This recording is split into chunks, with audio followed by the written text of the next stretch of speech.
es cierto que todos los caminos conduzcan a Roma. Los lugares donde podemos ir son casi infinitos. ¿Ya decidiste dónde quieres ir hoy? Piénsatelo bien para no equivocarte.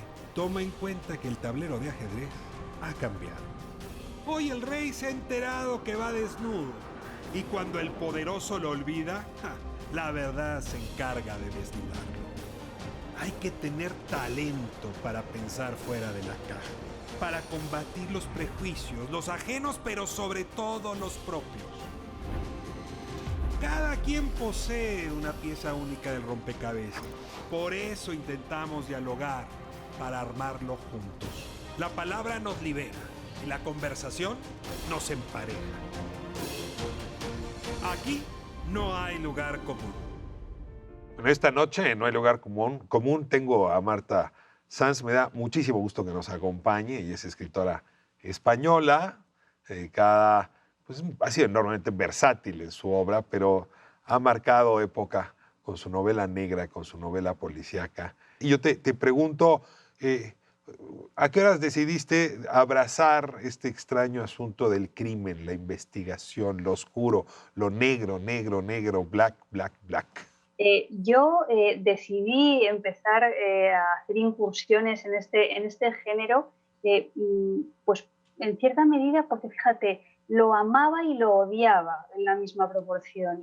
Yo empecé a ver cine negro estadounidense tan marcado por el expresionismo alemán, empecé a ver las películas de Fritz Lang, empecé a ver las películas de Dieterle, las películas de Huston, y a mí me parecía aquello que tenía una iconografía maravillosa, una fotografía, unos personajes, me parecía increíble, ¿no? Y de ahí salté a la novela y empecé a leer, pues eso, los que tú has citado, empecé a leer sobre todo a Dashiell Hammett, a Raymond Chandler, y nada, yo había emprendido mi carrera literaria, justo había quedado finalista del Premio Nadal en el año 2006 con una novela que se llamaba Susana y los viejos, pero mi carrera no terminaba de despegar. Entonces fue mi padre el que un día, en un arrebato de lucidez, me dijo: oye, hija mía, ¿y tú por qué no haces una novelita negra y la titulas Black, Black, Black?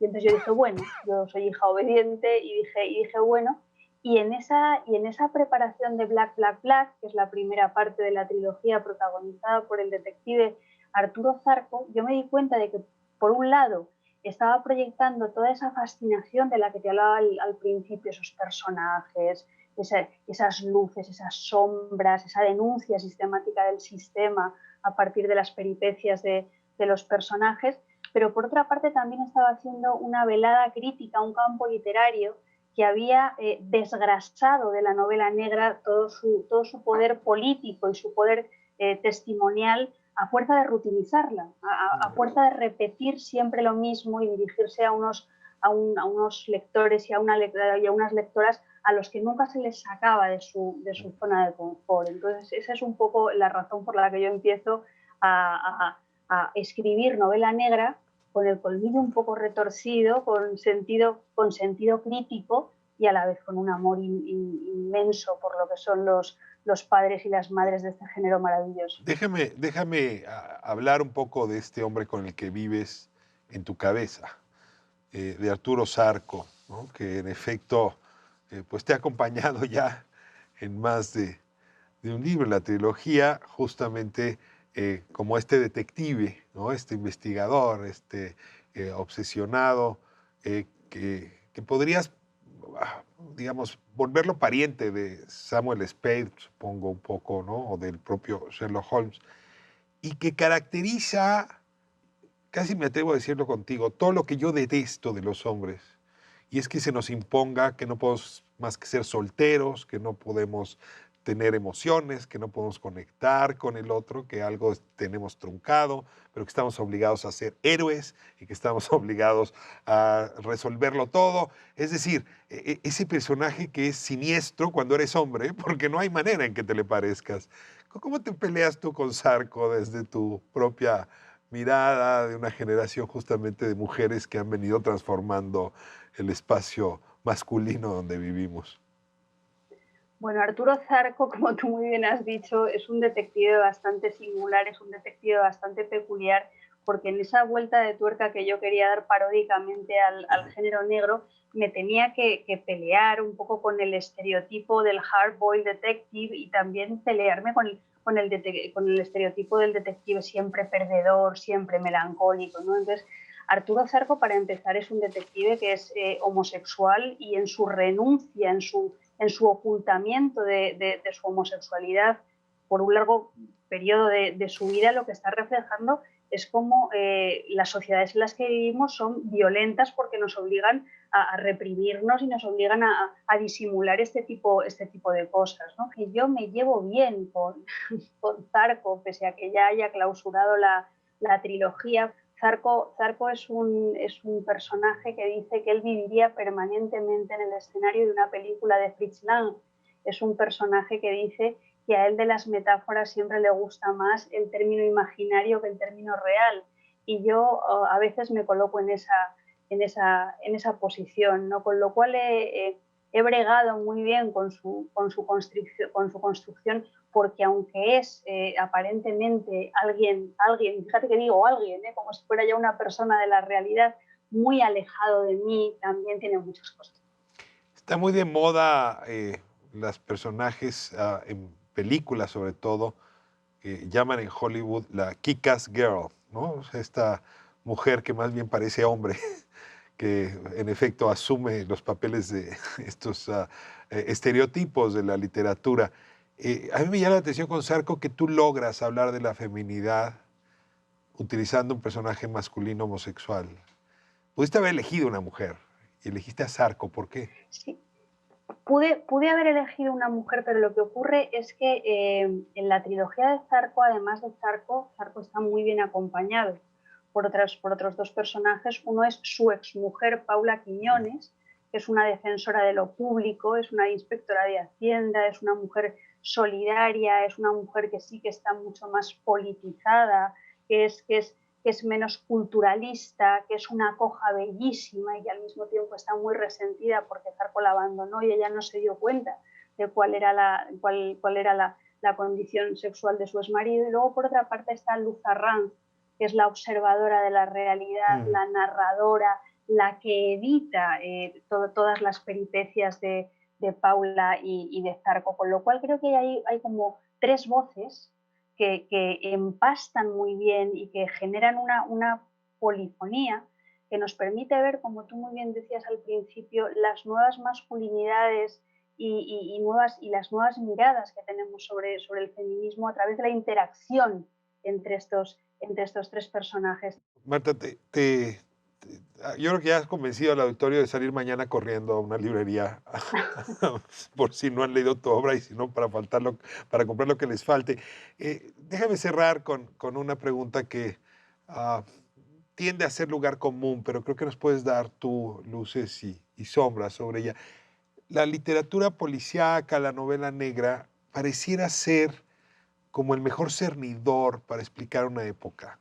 En Pequeñas Mujeres Rojas, ¿no? Que es este texto último tuyo antes del tema justamente de la pandemia, vas a hablar de una época, ¿no? Y vas a hablar de la guerra civil, y vas a hablar de las memorias de la guerra civil y de la investigación sobre los silencios de la guerra civil y sus fosas, y de repente resulta que estás tomando una clase de historia gracias a la novela negra. Yo me pregunto por qué es tan efectiva para describir épocas y sociedades y caracteres, la novela negra.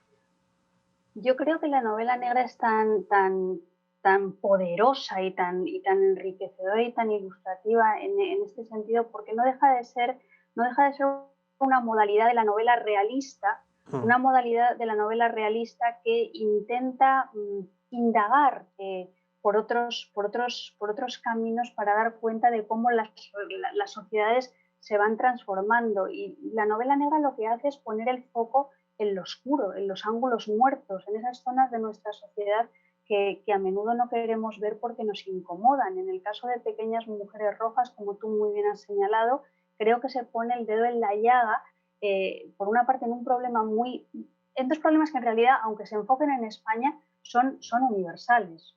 Uno es pues la destrucción y el maltrato del cuerpo de los vencidos y de las vencidas en las guerras, los desaparecidos, las desaparecidas, las fosas comunes, y el otro asunto es el tema de el maltrato y los feminicidios y toda la violencia que se ejerce contra el cuerpo de las mujeres, y que muchas veces tiene que ver con el lenguaje con el que representamos esa violencia y con el que estamos perpetuando formas de odio y de deseo que son absolutamente perversas, ¿no? Entonces, la novela negra denuncia, pero la novela negra denuncia a través de un estilo que resulta perturbador para quien lo lee, para quien se aproxima a él. Y de ahí su fuerza y de ahí su vigencia.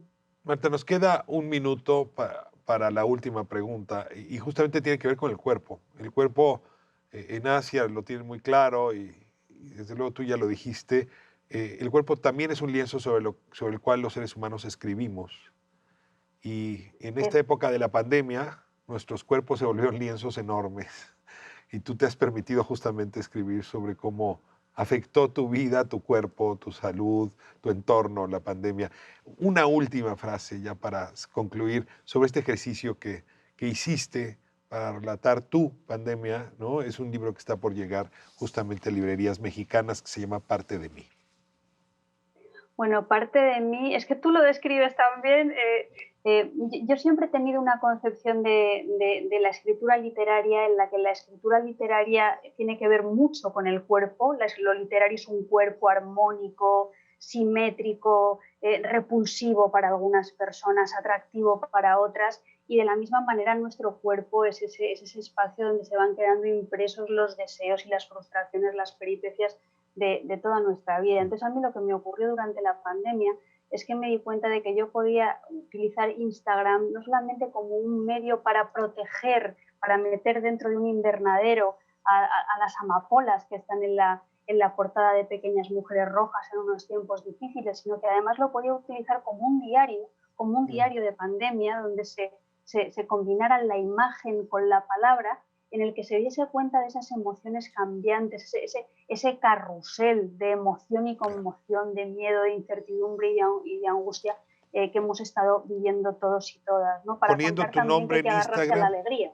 poniendo tu nombre en Instagram puedo acceder justamente a esta galería, ¿entiendes? Sí, poniendo mi nombre en Instagram puedes acceder, pero yo aquí quiero decir una cosa, quiero romper una lanza en favor del libro, porque lo que ha ocurrido es que todo eso líquido, todo eso fotogénico que tiene Instagram, ahora se ha cristalizado en un objeto analógico por excelencia, que es un libro hermoso, que es el que espero que llegue a México lo antes posible.